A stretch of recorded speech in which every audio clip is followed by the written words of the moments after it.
Kenapa berbeda ya bobot takut antara surat Al-Baqarah 150 yang bobot takutnya lebih banyak dibandingkan rasa takut di surat Al-Maidah ayat 3 yang bobot rasa takutnya lebih ringan, lebih sedikit. Kenapa begitu? Karena ada perbedaan konteks. Di surat Al-Baqarah 150 Allah berkata, "Wali utimma ni'mati alaikum." Saya akan menyempurnakan nikmat saya untukmu. Berarti ini janji bahwa Allah akan menyempurnakan nikmatnya kepada mereka. Karena ini nikmat belum sempurna, ini nikmat masih dalam tahap janji, tentu rasa takut mereka lebih tinggi. Jangan-jangan ini nikmat tidak jadi dikasih.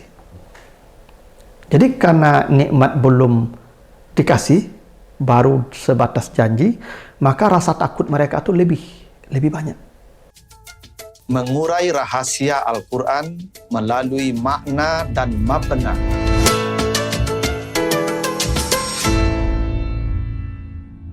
Assalamualaikum warahmatullahi wabarakatuh.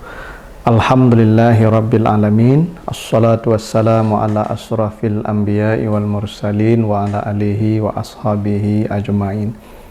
Para pemirsa program Makna dan Mabna yang dimuliakan Allah, kembali kita lanjutkan bahasan kita tentang bangunan dan struktur kata dan kalimat di dalam Al-Quran, serta makna dan pesan di balik bangunan dan struktur kata dan kalimat di dalam ayat-ayatnya tersebut. Kali ini kita akan bahas surat Al-Baqarah ayat 150 dan surat Al-Maidah ayat yang ketiga. Kita bahas di bagian penghujung kedua ayat ini. Di Al-Baqarah 150, baca di bagian terakhirnya, kata Allah, "A'udzubillahi minasyaitonirrajim, fala takhshawhum wakhshawni wali utimma ni'mati alaikum wa la'allakum tahtadun." Maka janganlah kamu takut kepada mereka dan takutlah kepadaku, dan supaya saya sempurnakan nikmatku atasmu dan mudah-mudahan kamu mendapat hidayah. Itu Al-Baqarah 150 di bagian ujungnya baca ya. Al-Maidah ayat 3 kata Allah, "Fala takhshawhum wakhshawni al-yawma akmaltu lakum dinakum wa atmamtu alaikum ni'mati wa raditu lakumul islama dina." Maka janganlah kamu takut kepada mereka dan takutlah kepadaku. Hari ini agamamu telah saya sempurnakan dan nikmat sudah saya sempurnakan atasmu dan sudah saya redai Islam sebagai agamamu. Itu surat Al-Maidah ayat yang ketiga. Nah, ada hal yang menarik dari kedua ayat ini secara struktur ya, atau bangunan katanya. Di Al-Baqarah 150 kata Allah, "Fala takhshawhum wakhshawni." Janganlah kamu takut kepada mereka dan takutlah kepadaku. Jadi kata takutlah kepadaku itu ditulis dengan ya di akhir, ya mutakalim namanya itu, ya, yang berfungsi sebagai objek atau maf'ulun bih. Wakhshawni, takutlah kepadaku. Ada ya-nya, ya, sehingga dibaca panjang. Wakhshawni dibaca dengan mad atau panjang. Berbeda dengan Al-Maidah ayat yang ketiga, Allah mengatakan fala takhshawhum wakhshawni. Janganlah takut ke mereka, takutlah kepadaku. Tapi kata akunya, ya mutakalimnya itu dihilangkan. Coba perhatikan baik-baik ya. Di Al-Baqarah 150, takutlah kepadaku itu akunya jelas. Ada ya-nya di ujung. Wakhshawni ada ya di ujung. Ya mutakalim namanya. Person pertama. Ya, dan itu menunjukkan apa posisinya sebagai objek. Berbeda dengan Al-Maidah ayat 3, wakhshawni itu ni-nya tidak ada iya-nya dihilangkan, tapi maknanya tetap. Ya, artinya tetap. Akunya disebutkan, tapi kata aku tu tidak ada, hilang. Sehingga wakhshawni itu bangunan katanya lebih banyak karena ada tambahan ya. Sementara wakhshawni di Al-Maidah ayat 3 itu struktur katanya lebih pendek, lebih sedikit karena ada satu huruf yang dihilangkan, yang dihazafkan, yaitu ya. Kenapa? Nah, ini ada kaidah semantik ya. Apa kaidah semantik? Ziyadatul mabna tadullu ala ziyadati al-ma'na. Bertambahnya bangunan atau struktur kata itu menunjukkan bertambah pula pada kekuatan makna. Nah, itu artinya kalau kita berikan makna, takut di surat Al-Maidah ayat yang ketiga lebih kecil, lebih sedikit, karena hurufnya lebih sedikit dibandingkan rasa takut di surat Al-Baqarah 150, karena strukturnya lebih panjang, lebih banyak. Wakhshawni ada ya-nya, maka rasa takutnya lebih banyak. Sebagaimana kata wakhshawni juga lebih banyak ya huruf-huruf yang membangunnya. Berbeda dengan wakhshawni di surat Al-Maidah yang jumlah hurufnya lebih sedikit, lebih ringan, maka rasa takutnya pun lebih sedikit, lebih ringan pula, sebagaimana sedikitnya huruf yang membangun wakhshawni yang tidak ada ya. Nah, kenapa begitu?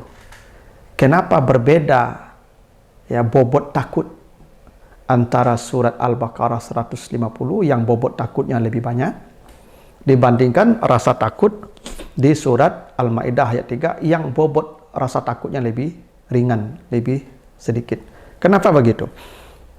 Karena ada perbedaan konteks. Di surat Al-Baqarah 150 Allah berkata, wali utimma ni'mati alaikum. Saya akan menyempurnakan nikmat saya untukmu. Berarti ini janji bahwa Allah akan menyempurnakan nikmatnya kepada mereka. Karena ini nikmat belum sempurna, ini nikmat masih dalam tahap janji, tentu rasa takut mereka lebih tinggi. Jangan-jangan ini nikmat tidak jadi dikasih. Jadi karena nikmat belum dikasih, baru sebatas janji, maka rasa takut mereka itu lebih banyak. Dan mereka akan bersungguh-sungguh yang menunjukkan rasa takut itu supaya nikmat ya jadi, ya, tidak batal. Sementara di surah Al-Maidah itu konteksnya nikmat sudah diterima. Wa atmamtu alaikum ni'mati. Saya sudah sempurnakan untukmu nikmat. Berarti sudah. Karena nikmatnya sudah diterima, maka rasa takutnya mulai berkurang. Dan itu sifat asli manusia. Ketika nikmat belum datang, maka mereka akan memiliki rasa takut dan harap kepada Allah yang sangat. Tapi begitu nikmat sudah diterima, sudah mereka peroleh, maka rasa takut mereka pun akan berkurang. Rasa harap mereka pun akan berkurang. Kenapa? Karena nikmat sudah diterima secara sempurna. Itu sifat dasar manusia. Ya, ketika nikmat belum mereka dapatkan, mereka memiliki rasa takut yang luar biasa. Ya, mereka ingin ya berada dekat dengan Allah supaya nikmat diperoleh. Tapi begitu nikmat sudah diperoleh, rasa takut pun mulai berkurang. Nah, ada hal yang menarik juga di Al-Maidah ayat 3 tadi.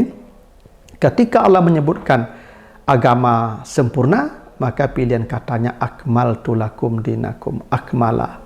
Tapi ketika Allah menyebut nikmat yang sempurna, atmamtu alaikum nikmati. Jadi akmala dan atamma itu sama-sama sempurna, artinya menyempurnakan. Tapi secara semantik tidak sama. Akmala itu sempurnanya tidak akan bertambah lagi. Kalau atamma sempurna, tapi dimungkinkan akan terjadi penambahan. Itu makanya di Al-Baqarah 187 ketika puasa masih akan bertambah esok hari, summa atimus siyam ilal lail, atimu, sempurnakanlah puasa sampai malam, karena ini masih berproses. Tapi ketika perintah bertakbir di di 1 Syawal, di malam takbir itu, walitukmilul iddata walitukabirullah. Di sana walitukmilul iddata, ketika sudah sempurna hitungan bulan, bertakbirlah, karena besok ada puasa lagi, karena besok akan berhari raya. Jadi kenapa agama disebut akmal tu? Karena agama itu tidak boleh lagi ditambah-tambah. Dia ikut aja yang pernah dicontohkan Nabi, diajarkan Nabi. Tidak boleh dalam soal ibadah ada kreativitas, ittiba dan tauqif namanya. Ikut dan sudah, tidak perlu kita berkreasi dalam ibadah. Karena akmala. Tapi nikmat atama, akan ada peluang nikmat itu akan terus bertambah. Makanya kata Allah, la in syakartum la azidannakum. Bila kamu bersyukur akan ditambah nikmat. Itulah kenapa nikmat itu atmamtu, bukan akmaltu alaikum nikmati. Kalau Allah berkata akmaltu alaikum nikmati, berarti nikmat tidak akan bertambah lagi. Ya, sebanyak yang kita terima sampai mati tidak akan ada pertambahan nikmat. Padahal Allah menjanjikan la azidannakum, kalau kamu bersyukur akan ada tambahan-tambahan. Nah, begitulah rahasianya perbedaan redaksi di surat Al-Baqarah 150 dan surat Al-Maidah ayat 3. Mudah-mudahan ada manfaatnya, lebih kurang mohon maaf. Assalamualaikum warahmatullahi wabarakatuh.